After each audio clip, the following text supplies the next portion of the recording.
Speaker, my colleagues, I'm from Delta State. Mr. Speaker, the issue on the floor has to do with the MTEF. And before I go into it, Mr. Speaker, I want to crave your indulgence and to also let you know that I belong to the opposition and a very proud member of the opposition for that matter, and also a very progressive opposition in this House. Mr. Speaker, I listened to the plea of the leader of the House on the subject matter. And when I was listening to him, I was reflecting to the last 8 years while he was a minority leader, an opposition leader. And I was wondering that if he were to be in this position that we have found ourselves, what would my leader be doing right now on this floor? And I came to it again to say that whether we like it or not, is the leader. Issues have been mixed up. There are mix-ups. And the responsibility goes to all members that are seated here today, including the leadership, that as at when these things came in, and as sitting parliamentarian, we were supposed to know that we shouldn't have allowed Mr. President to lay the budget as at when he laid it. But we allowed him. This is Parliament. Mr. Speaker, before I go into that again, I will make one small comment. And this comment should not be misunderstood. I'll make this comment to also instigate this Parliament to know that we owe a responsibility to the people we represent, most especially this great country, that the best democratic government or the best democracy fails when parliaments are refused to carry out their responsibilities.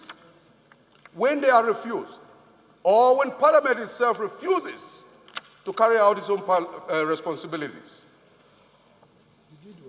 And the best of the military rule, which is the worst you can ever have, will always fail when the guns refuse to boom. Mr. Speaker, this is democracy. I have listened to points raised by my sister and colleague. She has made very cogent points. It becomes very difficult for us, Mr. Speaker, to just pick up a paper just last night, and we are expected to go through it and do seasoned contributions to it that could make sense to anybody. Yes, we have seasoned parliamentarians. We can do it if we agree to do it. On that point, Mr. Speaker, I want to plead because we are in opposition and we are a very progressive House, that this nation must move forward. We have seen the mistakes. We saw them coming. And we knew the laws are all there. If you ask me, I will say it is too late to carry those volumes of laws and start quoting them at this point, because we should have quoted them much earlier before now. So what do we do at this point? I plead with my very progressive opposition members that we should allow it go.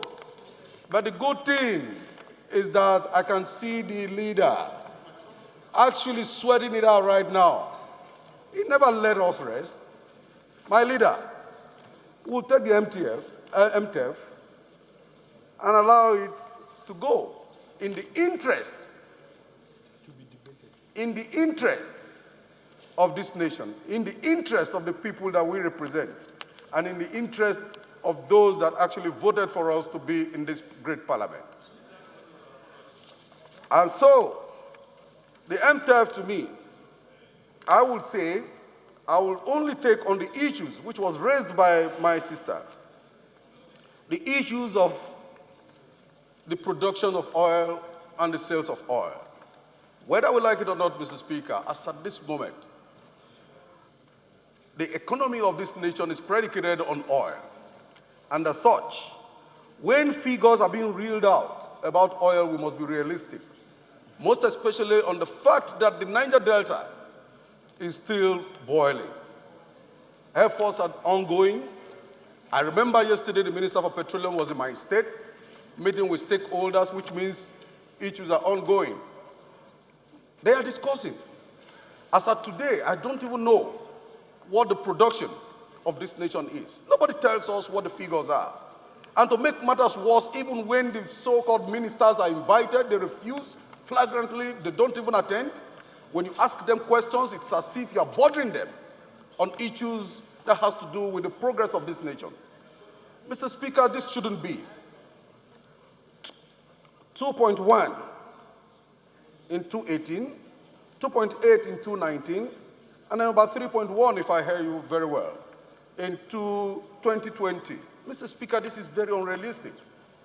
From what I know, for a very long time, we have not had fresh rigs go into the Atlantic or into the creeks or into the swamp to explore for oil. Yes, various efforts have been made in the basins, and nothing has come out of it. I tell you, Mr. Speaker, let us not confuse Nigerians. This is unrealistic, and this is where I'll rest my case. Thank you, Mr. Speaker, my honorable colleagues. Thank you.